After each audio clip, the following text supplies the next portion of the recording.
లీలా లావణ్య గదిలో ఆమె బెడ్ మీద వెల్లకిల్లా పడుకుని తన జీవితాన్ని చెప్పుకుంటోంది. డాక్టర్ లావణ్య చెక్కిలికి 2 చేతులు ఆంచి బోర్లా పడుకొని అతి జాగ్రత్తగా, క్రిటికల్గా, ఎనలటిక్గా వింటోంది. నేను బిఏ చదువుతున్న రోజుల్లో ఏవో చిన్న కథలు రాసేదాన్ని. అవి ఒట్టి పిచ్చి కథలనుకో. అలా ఎందుకనుకుంటున్నావు? కథలు రాసేందుకు ఎంత క్రియేటివ్ ఫోర్స్ కావాలో తెలుసా? అంది లావణ్య. క్రియేటివ్ ఫోర్సో క్రిటికల్ కోర్సో నాకు తెలీదు. నాకేదో రాయాలనిపించేది, అంతే. రాసేసేదాన్ని. పాఠకులు వాటిని పిచ్చిగా చదివేవారట. వాళ్ళు రాసే ఉత్తరాన్ని చూసి నేను రచయిత్రనే అని కాదు గాని ఎందుకో పిచ్చి ఆనందం వచ్చేసేది. దాంతో మరో కథ రాసేసేదాన్ని. ఎలా రాసేదాన్నో నాకే తెలీదు అంది. ఇంపల్సివ్ రైటర్ అన్నమాట. ముందు కథనంతటినీ ఎనలిటిక్గా ఆలోచించి రాసిన, ఇంపల్సివ్ వల్ల రాసిన వాటిని కొన్ని ప్రత్యేకమైన మస్తిష్కాలు మాత్రమే ఊహించుకోగలవు. నేను ఎంఎస్ చదివాను, కానీ ఒక్క క్షణం కూర్చుని ఉత్తరం రాయమంటే అంతే, మన పని క్లోజ్ అంది లావణ్య నవ్వుతూ. అందుకే కనీసం ఒక ప్రేమలేకన్నా రాయలేక ఇంతవరకు జీవితంలో ఒక బాయ్ ఫ్రెండ్ అయినా దగ్గర కాలేదు.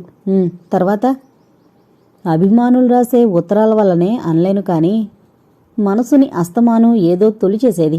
క్లాస్లో లెక్చరర్ పాఠం చెబుతుంటే మధ్యలో ఎక్కడో ఎందుకో క్షణంలో ఒక ఫ్లాష్ లాంటిది వచ్చేసేది. దాంతో క్లాసులో కూర్చునే కథ రాసేసేదాన్ని. ఎలా మొదలు పెట్టాలి అని మాత్రమే ఊహించుకునేదాన్ని. ఆ మొదటి 2 వాక్యాలు నాకు నచ్చినట్టే వస్తే కథ దానంతట అదే పూర్తయిపోయేది. దానిలో వచ్చే పాత్రలే కథని నడిపించుకుపోయేవి. ఎలా నడిపించాయి అంటే ఇప్పటికీ తెలీదు. కానీ నా కథల్లో ఎలాంటి ప్రయోజనం, లక్ష్యం చేకూరేది కాదని ఆయన పెళ్ళయ్యాక అనేవారు. కానీ ఇది నిజమని ప్రయోగాల ద్వారా రుజువు చేయలేం వదినా. ఎందుకంటే ప్రపంచంలో పెద్ద పెద్ద రచయితలు చాలా వరకు ఇంపల్స్ మీద ఆధారపడి రాసేవాళ్లే. హెరాల్డ్ రాబిన్సన్ నవలలు చదివావా? లేదు. అతనిప్పుడు ప్రపంచంలో హయ్యెస్ట్ పెయిడ్ రైటర్. ఏడాదికి కొన్ని లక్షల డాలర్లు అతని రచనల మీద వస్తాయి. అతను తన ఇంపల్సివ్ మీద ఆధారపడి రాసే రచయితే. మరికొన్నింట్లో ప్రయోజనం, లక్ష్యం కూడా ఉన్నాయి. కానీ నాకు లేవు. అనుకుంటున్నావు, ఉంటాయి, నీకు తెలీదు. లేవని ఆయన ఖచ్చితంగా వాదిస్తుంటారు. అందుకు కారణం నాకు తెలిసిన ప్రపంచం తక్కువట. నిజమే, ఆడదాన్ని. ఆ 4 గోడలు, నాకు తెలిసిన ఇంట్లో వాళ్ళు, ఇరుగు పొరుగు వాళ్ళు తప్ప నాకు లోకం ఏం తెలుసు? సామాజిక సమస్యలు ఏమర్థమవుతాయి? నాన్సెన్స్. సరే, అది తర్వాత వాదించుకుందాం. ముందు నీ కథ చెప్పు అంది లావణ్య. నిజం లావణ్య, ఆ మధ్య అంటే 4 రోజుల క్రితం ఆయన ఒక కథ చెప్పారు. ఎంత బావుందో చెప్పలేను. నేను ఆయన పేరు మీద రాశాను, చించేమన్నారు. అదేం? అప్పటికి ఆయన కళ్ళతో లోకాన్ని చూసి 11 నెలలైంది.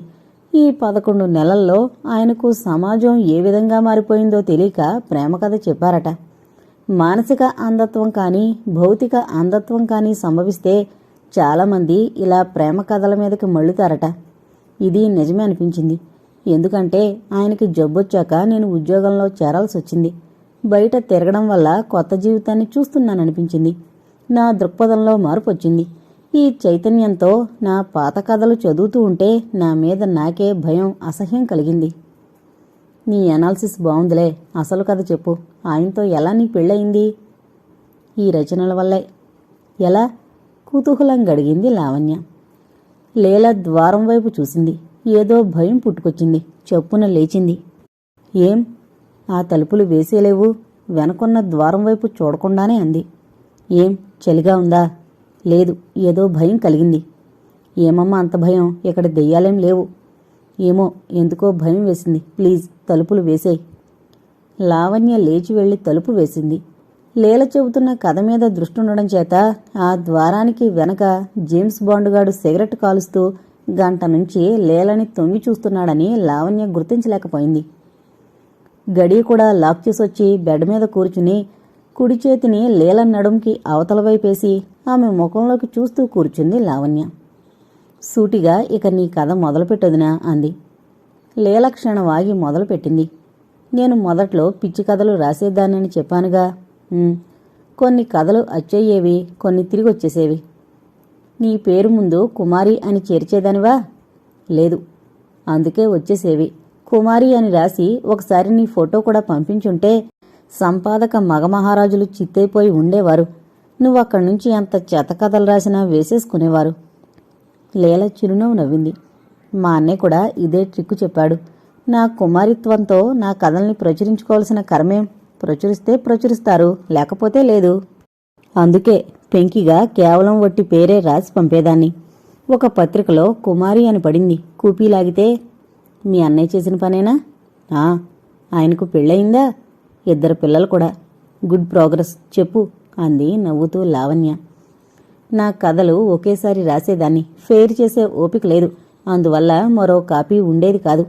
వాళ్ళు వేసుకుంటే వేసుకునేవాళ్ళు, లేదా చెత్తబుట్టల్ని నింపేవారు ఈ చిత్తు కథలతో. ఒక్క కథ తిరిగి రాలేదా? స్టాంపులు జత చేస్తే పంపించేసేవాళ్ళు.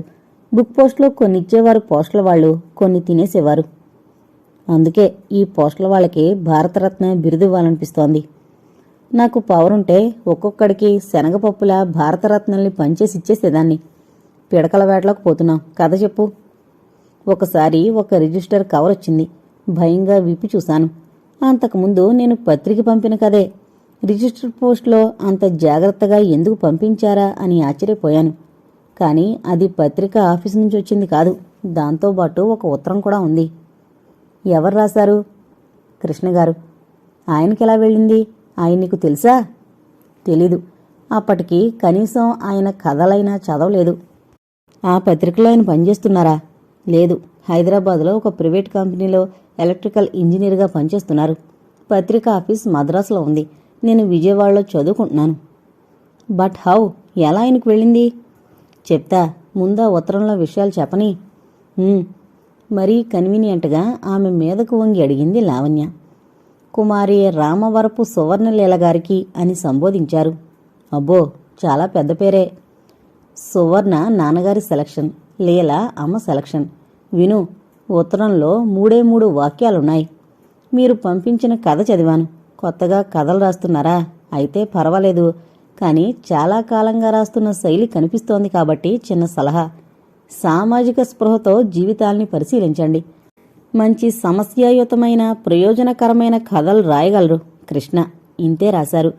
లెటర్ హెడ్ మీద రాశారు కాబట్టి ఆయన చేస్తున్న ఉద్యోగం, ఊరు, చిరునామా తెలిసింది. సమాధానం రాశావా? లేదు. అసలు నా కథ ఆయన దగ్గరకు ఎలా వెళ్ళింది అనే ఆశ్చర్యంతో కొట్టుకుపోతున్నాను. సమాధానం ఏమని రాయను? పైగా నాకు నీతులు చెప్పిన రచయిత గారికి ఏమని రాస్తాను? అసలు ఆయన ఎవరు, ఎలా ఉంటారు అని ఊహించసాగాను. అంటే లావుగా వికృతంగా ఉంటారా? పెళ్ళయిందా లేదా? లేక మీసాలుండవా, ఉంటాయా అని ఆలోచించావా? అంది లావణ్య బొగ్గ మీద చిటికి వేస్తూ. చచ్చా, అవేం కాదు. ఆయన వ్యక్తిత్వం ఏమిటని. ఇంతకీ సమాధానం రాసావా లేదా? లేదు. ఎప్పుడూ రాయలేదా? ఎప్పుడూ రాయలేదు. మరి ఎలా పరిచయం అయ్యారబ్బా? ఎలా పెళ్ళయింది? అంది లావణ్య ఆశ్చర్యంగా. చెప్తున్నా, ఆయన దగ్గర నుంచి ఉత్తరం వచ్చిన 10 రోజుల తర్వాత ఎవరో కలలో కనిపించారు. నా ఉత్తరానికి సమాధానం రాయలేదేం అని అడిగినట్టు కల. దిగ్గున లేచిపోయాను. మనిషి ఇప్పుడున్న కృష్ణన్నలాగే కనిపించారా? ముఖం చూడలేదు. స్ట్రెచ్లాన్ ప్యాంటు, బుషు షర్టు వేసుకున్నారు. కానీ మనిషిని చూడలేదు. నెక్స్ట్. నేను ఏదో భ్రమ అనుకున్నాను. మళ్ళీ 10 రోజుల తర్వాత అలాంటి స్ట్రెచ్లాన్ ప్యాంటు, బుషు షర్టు కనిపించింది. ముఖం చూడలేదు ఈసారి కూడా కదూ? లేదు. ఏం, ఆ షర్టు పట్టుకుని ముఖాన్ని చూడలేకపోయావా? కల కాదు, భయపడ్డాను. కానీ వ్యక్తిగా ఆయన ఆకర్షిస్తున్నారు. ఏంటి, వ్యక్తిగానా? ముఖం చూడలేదు, ఎలా ఆకర్షించాడు? ఆ స్ట్రెచ్లాన్ ప్యాంటు, బుషు షర్టునా నిన్ను ఆకర్షించింది? బాగుంది. తర్వాత? ఒక రోజున నేను కథ రాసుకుంటున్నాను. వెనక ఎవరో వచ్చి నిలబడినట్టయింది. అన్నయ్యేమో అనుకున్నాను. కాదు. సామాజిక స్పృహతో జీవితాన్ని పరిశీలించి రాయాలేలా అని వెనక నుంచి అంటున్నట్టు అనిపించింది. చప్పున వెనక్కి తిరిగి చూశాను. ఎవరూ లేరు. హాలుసినేషన్స్ అని గొణుక్కుంది లావణ్య. అంటే అదో రకమైన పిచ్చి అంది కవ్వింపుగా. నాన్సెన్స్, నాకు పిచ్చేమిటి? హాలుసినేషన్స్లో ప్రాథమిక దశ కావచ్చు. నీ భాష నాకేం తెలీదు. వద్దులే, వినకు. చెప్పు. వెనక్కి తిరిగి గతుకుమన్నావా, లేక నీ మనసులో ఏమన్నా గొణుక్కున్నావా? అంది లావణ్య సీరియస్గా ఆమె కళ్ళలోకి చూస్తూ. కథ రాయడం మానేసి ఆయన గురించి ఆలోచించడం మొదలుపెట్టాను. ఇకనేం, ప్రేమకు మొదటి మెట్టును చూశావు, బేస్ తయారైంది, తెలీదంటావేం? ఏంటి తేలింది? అదే, మీ ఇద్దరిది ప్రేమ వివాహం అంటే కాదంటావేం? ఇది ప్రేమ ఎలా అవుతుంది? నేను ఆయన్ని చూడలేదు, మాట్లాడలేదు, కనీసం ఉత్తరమన్నా రాయలేదు. ప్రేమ ఎలా అవుతుంది? ఓసి పిచ్చిలేలా, మన పురాణాల్లో రాజకుమార్తెలు రాకుమారులు ఇలానే కలల్లో ప్రేమించుకున్నారోయ్. అవి పుక్కిటి పురాణాలు, కల్పనలు అని కొట్టిపారేస్తున్నాం. ఇప్పటి శాస్త్ర విజ్ఞానం అది సంభవమే అంటోంది. ప్రొసీడ్. ఇక అక్కడ్నుంచి రోజు ఆయన కళ్ళకొచ్చేవాడా? లేదు. రోజు ఏదో పరధ్యానం. ఆ పరధ్యానం ఎందుకో అర్థమయ్యేది కాదు. అన్కాన్షియస్గా ఆయన గురించి ఆలోచించేదాను కాదు. సామాజిక స్పృహతో జీవితాల్ని పరిశీలించు అనే మాటలు పదే పదే వేధించసాగాయి. ఏమిటి స్పృహ, జీవితం అని ఆలోచించసాగాను. అర్థమయ్యేది కాదు ఎంత ఆలోచించినా. ఆయనకే ఉత్తరం రాయలేకపోయావా? అమ్మో, ఉత్తరమే? ఏం, ఆయనేం దెయ్యం కాదే. ఇప్పుడు తెలిసింది, కానీ అప్పుడెవరో తెలీదుగా. అదీగాక ఉత్తరం రాస్తే ఇంట్లో ఏమనుకుంటారు, ఆయనేమనుకుంటారు అని ఆలోచిస్తూ ఆయన్నే ఆరాధించేదానవు. సరి, మళ్ళీ ఏమన్నా కలొచ్చిందా? ఆ కిటికీ కూడా వేసేస్తావా లావణ్య? అబ్బా, తలుపులన్నీ బెడాయించుకుంటే గాలి రావద్దు. పర్వాలేదు ప్లీజ్ అంది ప్రాధేయపూర్వకంగా. లావణ్య కిటికీ తలుపు కూడా వేసేసింది. జేమ్స్ బాండ్ కనిపించాడు. నువ్వెక్కడేం చేస్తున్నావురా అంది లావణ్య. అబ్బే, ఏం లేదు అని వెళ్ళిపోయాడు. కిటికీలు కూడా మూసొచ్చి లీల పక్కన కూర్చుంది లావణ్య. చెప్పు అంది ఉత్సాహంగా. ఇక్కడితో లీల చెబుతున్న కథనాపి కృష్ణ కథను చెప్తాను. కృష్ణ స్థానిక ప్రైవేట్ ఫరంలో ఎలక్ట్రికల్ ఇంజనీర్గా పనిచేస్తున్నాడు. వాళ్ళ నాన్నగారు కూడా ఎలక్ట్రికల్ ఇంజనీర్గా పనిచేసి రిటైర్ అయి సొంతంగా కాంట్రాక్టులు తీసుకుని కొంతకాలం లోయల్లోనూ కొండల్లోనూ డబ్బు సంపాదించి ఇహ ఓపిక లేక స్వగ్రామం రాజమండ్రిలో రెస్టు తీసుకుంటున్నారు. ఆయన సంతాన నిరోధం అమలుపరచకపోయినా ఇద్దరే పిల్లలు పుట్టి ఊరుకున్నారు. పెద్దవాడు కృష్ణ, రెండో సంతానం ఆడపిల్ల సుమిత్ర. ఆయన హైదరాబాదులో ఉన్నప్పుడు చిన్నిల్లు కట్టుకున్నాడు. ఆయన రిటైర్ అయి వెళ్ళిపోతూ పనిచేస్తున్న కృష్ణకు ఇల్లు అప్పజెప్పి వెళ్ళిపోయాడు. కృష్ణ కింద భాగం ఒక గుజరాతీ కుటుంబానికి అద్దెకిచ్చి పైభాగంలో ఒక్కడు ఉండేవాడు భోజనం హోటల్లో. రాత్రుళ్ళు ఇంటికొచ్చి చదువుకుంటే చదువుకునేవాడు, లేదా రాసుకునేవాడు. అతను చదివిన చదువుకి సాహిత్యానికి ఎలాంటి సంబంధం లేకపోయినా ఎందుకో కథలు రాయడం అలవాటైంది. 10 ఏళ్లనుంచి రాస్తూ ఉన్నాడు. రాయడం వల్ల రాను రాను రచనా శైలి, స్వతంత్ర భావాలు వచ్చాయి. సొంత శైలి, స్వతంత్ర భావాలు వచ్చాయి. పత్రికల్లో అతని కథలు పడేవి. స్నేహితులు చదివేవారు, మెచ్చుకునేవారు. పాఠకుల దగ్గర నుంచి 1, 6 ఉత్తరం వచ్చే తప్ప రచయిత్రులకు వచ్చేంత టపా అతనికి వచ్చేది కాదు. ఎవరో అందమైన అమ్మాయి ఎప్పుడో తనకో ఉత్తరం రాస్తుందని అనిపించేది. ఆ అమ్మాయి ఎవరై ఉంటారు, ఎలా ఉంటుంది, కథలు రాయగలదా, కేవలం అభిమాన పాఠకురాలుగానే ఉత్తరం రాస్తుందా అని అనుకునేవాడు. ఈ భావం ఒక్క క్షణం మాత్రమే అతనిలో ఉండేది. తర్వాత మరిచిపోయేవాడు. మళ్ళీ ఎప్పుడో పలకరిస్తున్నట్టు పలకరించి మాయమైపోయేది. ఈ అందమైన పాఠకురాలి భావం అతను రచన రాసే కొత్తలో మరీ హెచ్చుండేది. ఆ అమ్మాయినే ఆరాధించేవాడు, మళ్ళీ మరిచిపోయేవాడు. ఇలాంటి పిచ్చి ప్రేమ, స్వప్న ప్రేమ వల్ల తనకేమన్నా జబ్బుందా అనుకునేవాడు. అప్పట్లో సుమిత్ర అమ్మ కూడా అతనితో పాటే ఉండేవారు. సుమిత్ర ఇంటర్ చదువుతూ ఉండేది. తనకే భావం వచ్చినా కథొచ్చినా ముందు చెల్లెలతో చెప్పుకునేవాడు. ఆమెకి కథల పిచ్చి లేదు గాని అన్నయ్య కథలు మాత్రం చదివేది. ఏడ్చినట్టుంది అని ఓ అభిప్రాయాన్ని ఉచితంగా పారేసేది. మొదట్లో కృష్ణ నిజంగా ఈ అభిప్రాయానికి ఏడు ముఖం పెట్టేవాడు. రాను రాను ఇదే అభిప్రాయం దాన్నుంచి వస్తూ ఉండడంతో ఆ ఏడుపేదో పత్రికకి ఉత్తరం రాయకూడదు అన్నాడు పరిహాసంగా. సుమిత్ర నిజంగానే రాసేసింది. కృష్ణగారు రాసిన పలానా కథ అమోఘంగా ఉంది, కానీ పలానా పత్రిక పలానా చోట ఎందుకలా మాట్లాడిందో అర్థం కాలేదు. కథ మాత్రం మొత్తానికి ఎక్సలెంట్ అని. ఆ ఉత్తరం చూసి ఇది నువ్వే రాశావా అన్నాడు. ఏం, నువ్వు కథలు రాయగలింది, నేను ఉత్తరాలు రాయలేనా అంది దబాయింపుగా. అది కాదురా, నీ అమోఘం ఎక్సలెంట్ విశేషణాలు కాదు నేనడిగేది. నా పాత్ర పలానా చోట ఎందుకలా మాట్లాడిందో అర్థం కాలేదని రాశావు. అంటే నీకూడా రచయిత్రయ్యే లక్షణాలు ఉన్నాయన్నమాటేగా. కథలు రాయిరా, నేను దిద్దుతాను. కావాలంటే ఫేరు తీసి పంపిస్తాను. బాబోయ్, కథలే అని పారిపోయేది. ఆమెలో ఇంకా వికసించని విమర్శ ఉందని కృష్ణ గ్రహించాడు. ఒక్కొక్కప్పుడు అర్ధరాత్రి ఆమెను లేపి తన గదిలోకి తీసుకొచ్చి అప్పుడే తట్టిన భావాన్ని చెప్పేవాడు. ఆమెకు నచ్చితే బాగుంది అనేది, లేకపోతే ముఖం మీదే ఏడ్చినట్టుంది అనేసేది. కాసేపు వాదించేవాడు, ఆమె కూడా వాదించేది. ఇక వాదించలేనప్పుడు నిద్రపోయేది. సుమిత్ర అలా తన కథలకి మొట్టమొదటి విమర్శకురాలయ్యింది. అభిమాన పాఠకురాలుగా కూడా మారింది. ఓ రోజున సుమిత్ర గెంతుకుంటూ ఓ కవర్ తీసుకొచ్చింది. ఒరేయ్ అన్నయ్యోయ్, నీ కథ తిరిగొచ్చేసింది అని అరిచింది. ఆఫీస్కెళ్లే హడావిళ్ళో సరే అలా ఉంచు, మరో పత్రిక పంపొచ్చులే అని వెళ్ళిపోయాడు. సాయంకాలం ఆఫీస్ నుంచి తిరిగొచ్చాక సుమిత్ర మళ్లీ పట్టుకుంది. నీకిదేం కర్మరా, ఆడపిల్ల పేరు పెట్టుకుని కథలు పంపిస్తున్నావు అంది, పొద్దుట తిరిగొచ్చిన కథ చూపిస్తూ. ఆడపిల్ల పేరు పెట్టుకున్నానా, నాకేం కర్మ? అదేం కర్మ అని అడుగుతున్నాను.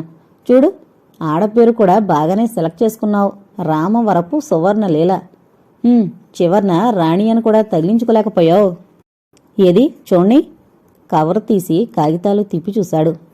ఎవరి కథనో పొరపాటున తనకి తిప్పి పంపించేశారన్నమాట. ఒరేయ్, ముందు కుమారి అని కూడా చేర్చావు. ఏం వరుడు కోసం వాంటింగా? వాంటింగు లేదు, వామిటింగు లేదు. ఎవరో ఆడపిల్ల రాసిన కథ నాకు తిప్పి పంపించేశారులాగుంది. అందులో అడ్రస్ కూడా ఉంది. ఆ అమ్మాయికి పంపించేశాయి, మరో పత్రిక పంపిస్తుంది. ఒరే అన్నాయ్, దీన్ని పత్రిక వాళ్ళు తిప్పి పంపిస్తే దానిమీద వాళ్ల ఆఫీసు ముద్ర, పత్రిక పేరు ఉంటుందిగా.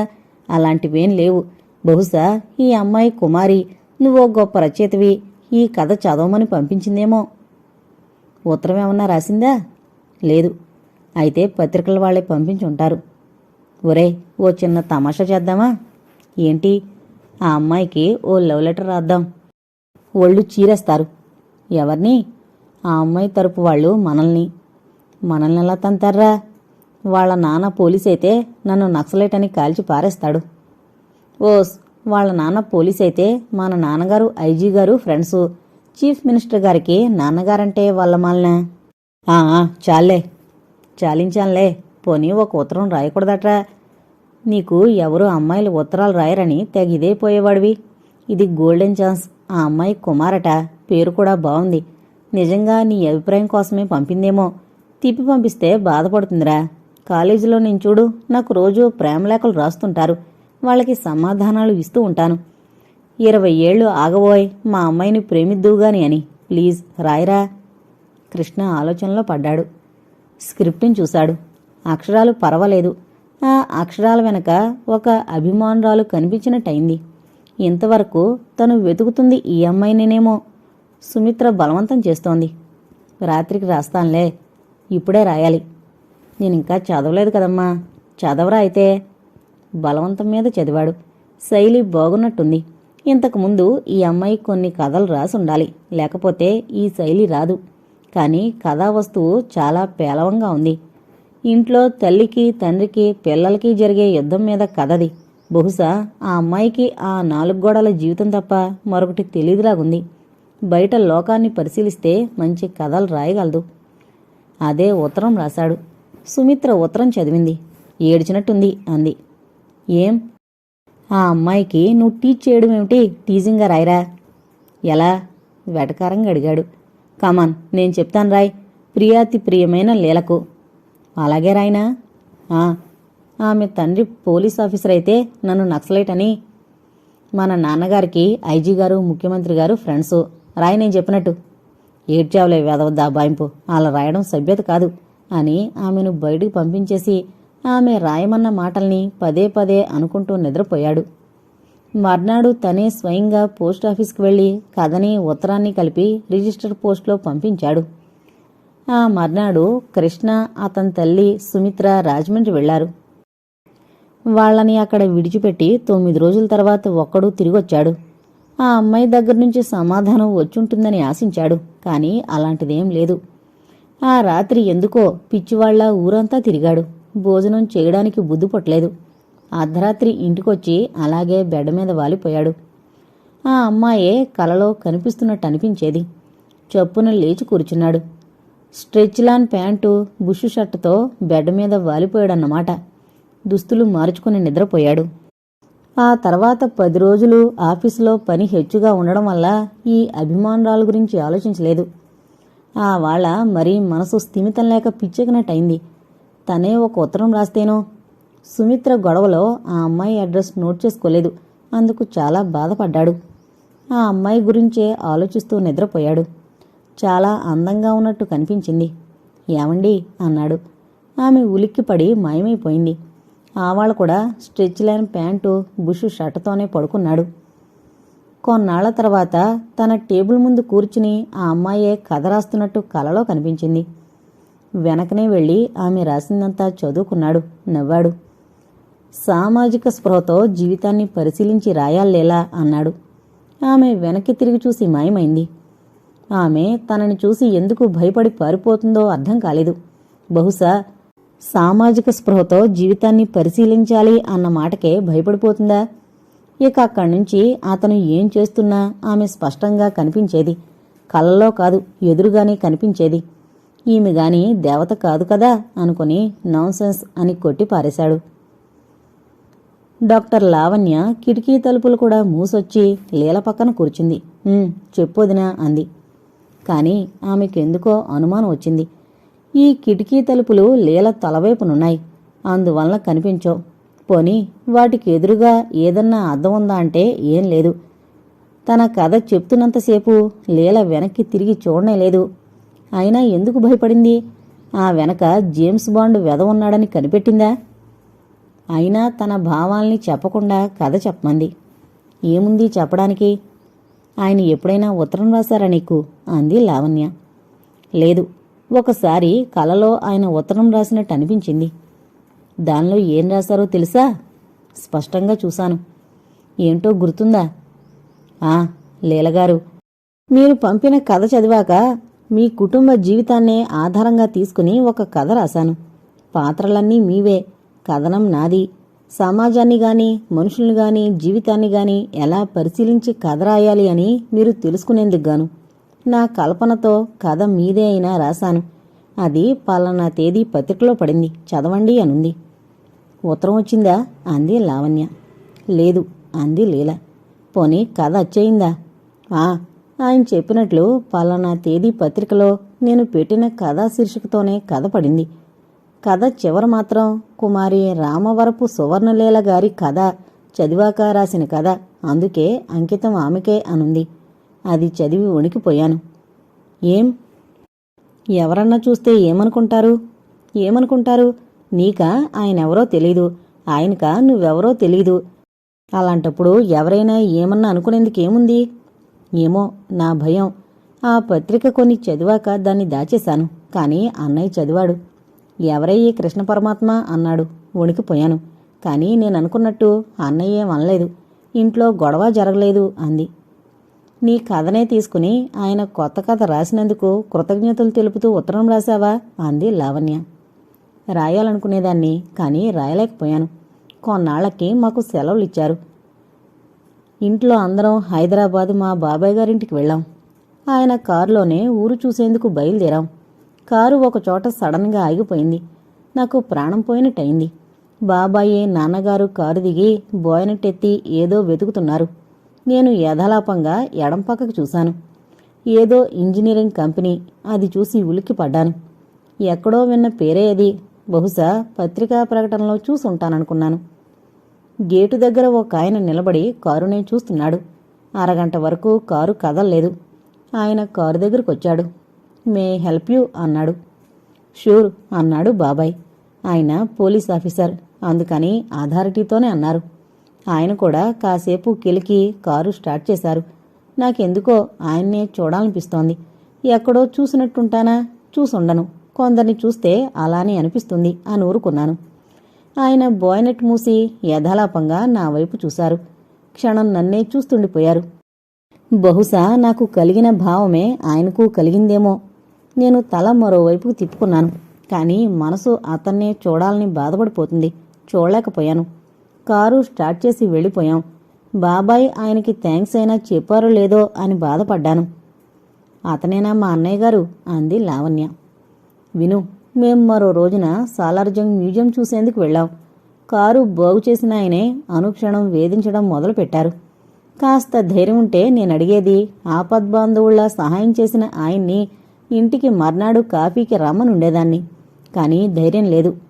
కాస్త ధైర్యం ఉంటే నేనే దిగి ఆపద్బాంధవుళ్లా సహాయం చేసిన ఆయన్ని ఇంటికి మర్నాడు కాఫీకి రమ్మనుండేదాన్ని. కానీ ధైర్యం లేదు. నేను పెరిగి తిరిగిన వాతావరణం అలాంటిది. అందుకే వాటిని ఛేదించుకుని జీవితాల్ని చూసేందుకు సమాజంలోకి రమ్మని ఉపదేశించారేమో. సరే, సాలార్జంగ్ మ్యూజియంకి వెళ్ళాం కదూ. అక్కడ మా కారుని రక్షించిన ఆపద్బాంధవుడు కనిపించాడు. హలో సార్ అని ఆయనే బాబాయ్ని పలకరించాడు. హలో అన్నాడు బాబాయ్ తన పోలీస్ హోదాలో. గుర్తుపట్టారండి? ఆ వాళ్ళ మా కారు కాస్త బాగు చేసిన మెకానిక్ కదూ? అవునండి అన్నాడు.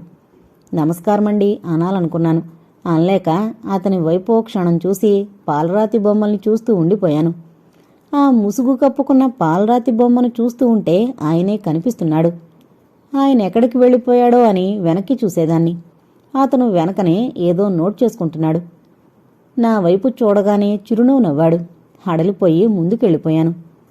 మ్యూజియంలో మేం తిరిగిన చోటల్లా అతను కనిపిస్తూనే ఉన్నాడు. నేను అతన్ని చూస్తూనే ఉన్నా. అతను చిరునవ్వు నవ్వుతూనే ఉన్నాడు. నేను హడలిపోతూనే ఉన్నాను. ఇదంతా బాబాయ్ గారు కనిపెడుతూనే ఉన్నారు. వాడు పక్కా దొంగ అనే అనుమానం వచ్చింది. మ్యూజియం చూడ్డం మానేసి వాణ్ణే ఓరకంటితో కనిపెడుతూ ఉన్నాడు బాబాయ్. చార్మినార్ ఎక్కాం. పైన అతను కనిపించాడు. ఇక్కడికి అందరికంటే ముందు ఎలా వచ్చేశాడు చెప్పమా అని ఆశ్చర్యపోయాను. బాబాయ్ గారు ఒక నిర్ణయానికి వచ్చేశారు. వీడు దొంగే కాదు, రోగ్ కూడా అనుకున్నాళ్లాగుంది. పక్కకు పిలిచి, ఎవరు నువ్వు అని అడిగాడు బాబాయ్. అతను చిరునవ్వు నవ్వాడు. చెప్పు. అతను చెప్పలేదు. దూరంగా నిలబడి అతని వైపు చూస్తున్న నన్ను చూశారు. చెప్పు. అతను మాట్లాడలేదు. నేను పోలీస్ ఆఫీసర్ని, తెలుసా? తెలుస్తూనే ఉందండి. కానీ నేనెవరో ఏంటో చెబితే మీరు నన్ను ఏకవచనంతో ఇలా పిలవరు. పెద్దలు మీ చేత అలా బహువచనంలో పిలిపించుకోవడం నాకు ఇష్టం లేదు. ఆయన మాటలు కొద్దిగా వినిపిస్తున్నాయి. బాబాయ్ ఆయన వైపు ఆశ్చర్యంగా చూశారు. Then tell me, who are you? What are you? ఆయనేదో చెప్పారు. Then why are you following us? మమ్మల్ని ఎందుకు వెంబడిస్తున్నారు అన్నారు బాబాయ్. ముందు నేను వస్తున్నా, వెనక మీరొచ్చారు. ఎవరు ఎవరిని ఫాలో చేస్తున్నారంటారు? ఎదురు ప్రశ్న వేశాడు. బాబాయ్ ఏం మాట్లాడలేదు. నా దగ్గరకొచ్చారు. అతను గాని మీకు తెలుసాలేలా? నేను హడలిపోయానంటే నమ్ము లావణ్య. సమాధానం చెప్పడానికి నాలుక పిడచగట్టుకుపోయింది. నాకు తెలీదు బాబాయ్. మరి నీ వైపే చూస్తున్నాడు? నాకు తెలీదు. Then let's leave this place. అందరం చార్మినార్ దిగి కారులో కూర్చున్నాం. మాకంటే ముందు ఆయన మోటార్ సైకిల్ మీద వెళ్ళిపోయాడు. ఆ రాత్రంతా నాకు సరిగ్గా నిద్ర పట్టలేదు.